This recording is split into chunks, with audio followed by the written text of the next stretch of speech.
नमो भगवते तस्मै कृष्णायादभुतकर्मणे रूप नाम विभेदेन जगत कीर्ति यो यतः सच्चिदानन्दरूपाय विश्वोत्पत्त्यादिहेतवे तापत्रय विनाशाय श्रीकृष्णाय वयं नुमः। श्रीमद्भागवत महापुराण अष्टम स्कंद 19वां अध्याय। भगवान वामन का बलि से 3 पग पृथ्वी मांगना, बलि का वचन देना और शुक्राचार्य जी का उन्हें रोकना।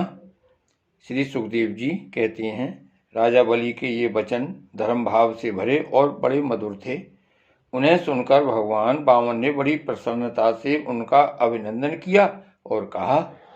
श्री भगवान ने कहा, राजन, आपने जो कुछ कहा वह आपकी कुल परंपरा के अनुरूप धर्म भाव से परिपूर्ण, यश को बढ़ाने वाला और अत्यंत मधुर है। क्यों न हो, परलोक हितकारी धर्म के संबंध में आप भृगुपुत्र शुक्राचार्य को परम प्रमाण जो मानते हैं, साथ ही अपने कुलव्रत पितामह परम शांत प्रहलाद जी की आज्ञा भी तो आप वैसे ही मानते हैं। आपकी वंश परंपरा में कोई धैर्यहीन अथवा कृपण पुरुष कभी हुआ ही नहीं। ऐसा भी कोई नहीं हुआ जिसने ब्राह्मण को कभी दान न दिया हो, अथवा जो एक बार किसी को कुछ देने की प्रतिज्ञा करके बाद में मुकर गया हो। दान के अवसर पर याचकों की याचना सुनकर और युद्ध के अवसर पर शत्रु के ललकारने पर उनकी ओर से मुंह मोड़ लेने वाला कायर आपके वंश में कोई भी नहीं हुआ। क्यों न हो, आपकी कुल परंपरा में प्रहलाद अपने निर्मल यश से वैसे ही शोभायमान होते हैं जैसे आकाश में चंद्रमा। आपके कुल में ही हिरण्याक्ष जैसे वीर का जन्म हुआ था। वह वीर जब हाथ में गदा लेकर अकेला ही दिग्विजय के लिए निकला, तब सारी पृथ्वी में घूमने पर भी उसे अपनी जोड़ का कोई वीर न मिला। जब विष्णु भगवान जल में से पृथ्वी का उद्धार कर रहे थे, तब वह उनके सामने आया और बड़ी कठिनाई से उन्होंने उस पर विजय प्राप्त की, परंतु उसके बहुत बाद भी उन्हें बार बार हिरण्याक्ष की शक्ति और बल का स्मरण हो आया करता था और उसे जीत लेने पर भी वे अपने को विजय नहीं समझते थे। जब हिरण्याक्ष के भाई हिरण्यकश्यप को उसके वध का वृतांत मालूम हुआ, तब वह अपने भाई का वध करने वाले को मार डालने के लिए क्रोध करके भगवान के निवास स्थान वैकुंठ धाम में पहुंचा। विष्णु भगवान माया रचने वालों में सबसे बड़े हैं और समय को खूब पहचानते हैं। जब उन्होंने देखा कि हिरण्यकश्यप तो हाथ में शूल लेकर काल की भांति मेरे ही ऊपर धावा कर रहा है, तब उन्होंने विचार किया, जैसे संसार के प्राणियों के पीछे मृत्यु लगी रहती है, वैसे ही मैं जहाँ जहाँ जाऊंगा वहीं वहीं यह मेरा पीछा करेगा।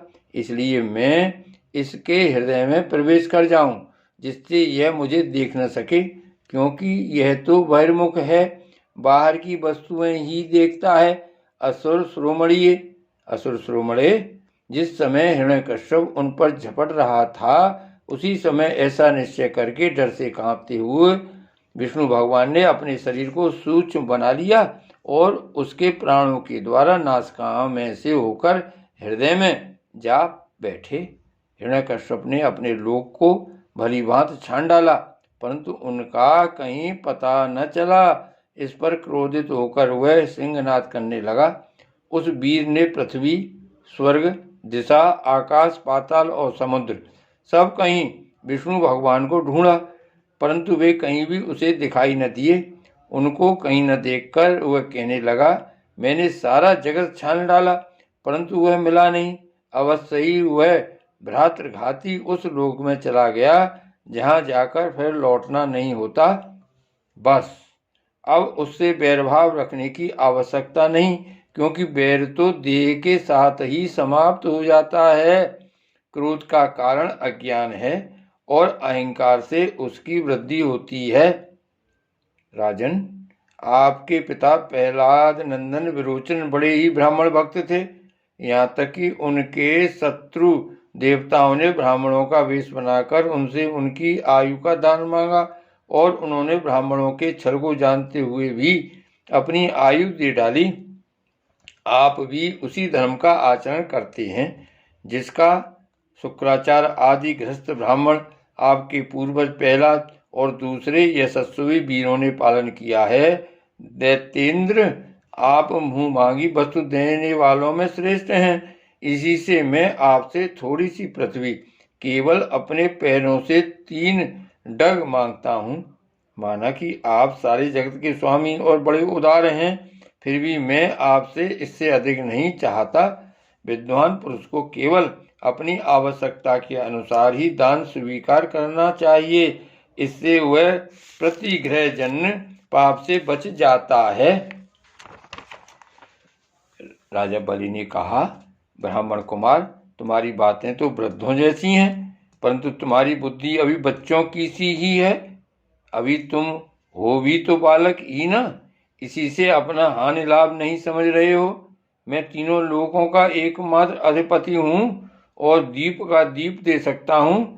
जो मुझे अपनी वाणी से प्रसन्न कर ले और मुझसे केवल 3 डग भूमि मांगे, यह भी क्या बुद्धिमानी कहा जा सकता है?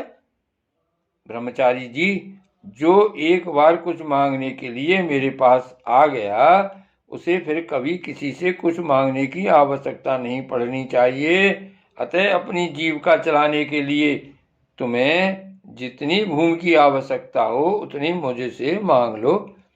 श्री भगवान ने कहा, राजन, संसार के सब प्यारे विषय एक मनुष्य की कामनाओं को भी पूर्ण करने में समर्थ नहीं है, यदि वह अपनी इंद्रियों को बस में रखने वाला संतोषी न हो। जो 3 पग भूमि से संतोष नहीं कर लेता, उसे 9 वर्षों से युक्त 1 दीप भी दे दिया जाए तो भी वह संतुष्ट नहीं हो सकता, क्योंकि उसके मन में 7 दीप पाने की इच्छा बनी ही रहेगी। मैंने सुना है कि पृथु, गय आदि नरेश 7 दीपों के अधिपति थे, परंतु उतने धन और भोग की सामग्रियों के मिलने पर भी वे तृष्णा का पार न पा सके। जो कुछ प्रारब्ध से मिल जाए उसी से संतुष्ट हो रहने वाला पुरुष अपना जीवन सुख से व्यतीत करता है, परंतु अपनी इंद्रियों को बस में न रखने वाला तीनों लोकों का राज पाने पर भी दुखी ही रहता है, क्योंकि उसके हृदय में असंतोष की आग धधकती रहती है। धन और भोगों से संतोष न होना ही जीव के जन्म मृत्यु के चक्कर में गिरने का कारण है, तथा जो कुछ प्राप्त हो जाए उसी में संतोष कर लेना मुक्ति का कारण है। जो ब्राह्मण स्वयं प्राप्त वस्तु से ही संतुष्ट हो रहता है, उसके तेज की वृद्धि होती है। उसके असंतोषी हो जाने पर उसका तेज वैसे ही शांत हो जाता है जैसे जल से अग्नि। इसमें संदेह नहीं कि आप मुंह मांगी वस्तु देने वालों में शिरोमणि हैं, इसलिए मैं आपसे केवल 3 पग भूमि ही मांगता हूँ। इतने से ही मेरा काम बन जाएगा। धन उतना ही संग्रह करना चाहिए जितने की आवश्यकता हो। श्री सुखदेव जी कहते हैं, भगवान के इस प्रकार कहने पर राजा बलि हंस पड़े। उन्होंने कहा, अच्छी बात है, जितनी तुम्हारी इच्छा हो उतनी ही ले लो। यूं कहकर वामन भगवान को 3 पग पृथ्वी का संकल्प करने के लिए उन्होंने जलपात्र उठाया। शुक्राचार्य जी सब कुछ जानते थे, उनसे भगवान की यह लीला भी छिपी नहीं थी। उन्होंने राजा बलि को पृथ्वी देने के लिए तैयार देकर उनसे कहा। शुक्राचार्य जी ने कहा, विरोचन कुमार, ये स्वयं अविनाशी भगवान विष्णु हैं।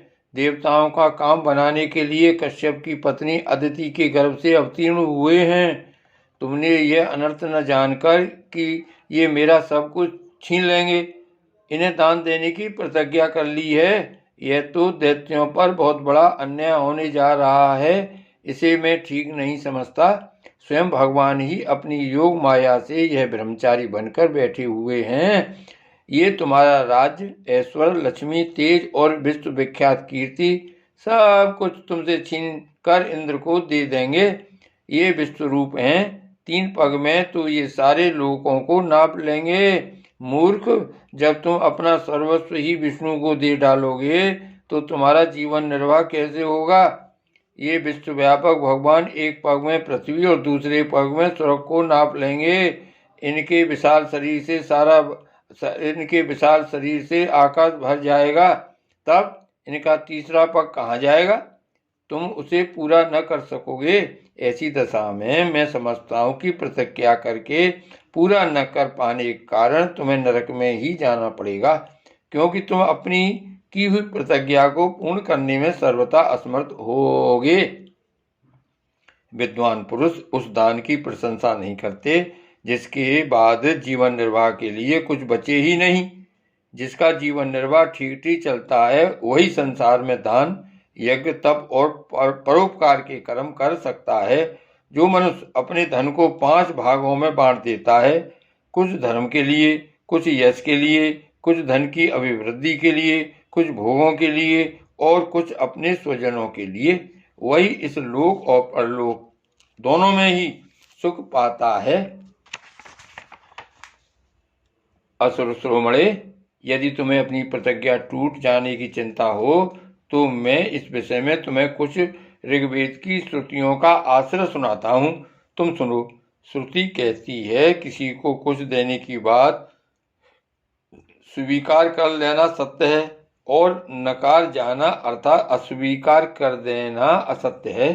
यह शरीर एक वृक्ष है और सत्य इसका फल फूल है, परंतु यदि वृक्ष में ही न रहे तो फल फूल कैसे रह सकते हैं? क्योंकि नकार जाना अपनी वस्तु दूसरे को न देना, दूसरे शब्दों में अपना संग्रह बचाए रखना, यही शरीर रूप वृक्ष का मूल है। जैसे जड़ न रहने पर वृक्ष सूखकर थोड़े ही दिनों में गिर जाता है, उसी प्रकार यदि धन देने से अस्वीकार न किया जाए तो यह जीवन सूख जाता है, इसमें संदेह नहीं। हाँ, मैं दूंगा, यह वाक्य ही धन को दूर हटा देता है, इसलिए इसका उच्चारण ही अपूर्ण अर्थात धन से खाली कर देने वाला है। यही कारण है कि जो पुरुष हाँ मैं दूंगा ऐसा कहता है वह धन से खाली हो जाता है। जो याचक को सब कुछ देना स्वीकार कर लेता है वह अपने लिए भोग की कोई सामग्री नहीं रख सकता। इसके विपरीत मैं नहीं दूंगा, यह तो अस्वीकारात्मक असत्य है। वह अपने धन को सुरक्षित रखने तथा पूर्ण करने वाला है, परंतु ऐसा सब कुछ नहीं करना चाहिए। परंतु ऐसा सब समय नहीं करना चाहिए। जो सबसे सभी वस्तुओं के लिए नहीं करता रहता है उसकी अपकीर्ति हो जाती है। वह तो जीवित रहने पर भी मृतक के समान ही है। स्त्रियों को प्रसन्न करने के लिए हास परिहास में, विवाह में, कन्या आदि की प्रशंसा करते समय, अपनी जीविका की रक्षा के लिए, प्राण संकट उपस्थित होने पर, गौ और ब्राह्मणों के हित के लिए तथा किसी को मृत्यु से बचाने के लिए असत्य भाषण भी उतना निंदनीय नहीं है। श्री भागवत भगवान की जय। श्री वल्लभाधीश की जय। श्री गोवर्धननाथ की जय। श्याम स्वरूप श्री अमने महारानी की जय। परम दयाल श्री गोसाई जी की जय। श्री गोकुलनाथ की जय। जय जय श्री गोकुलेश, जय जय श्री गोकुलेश।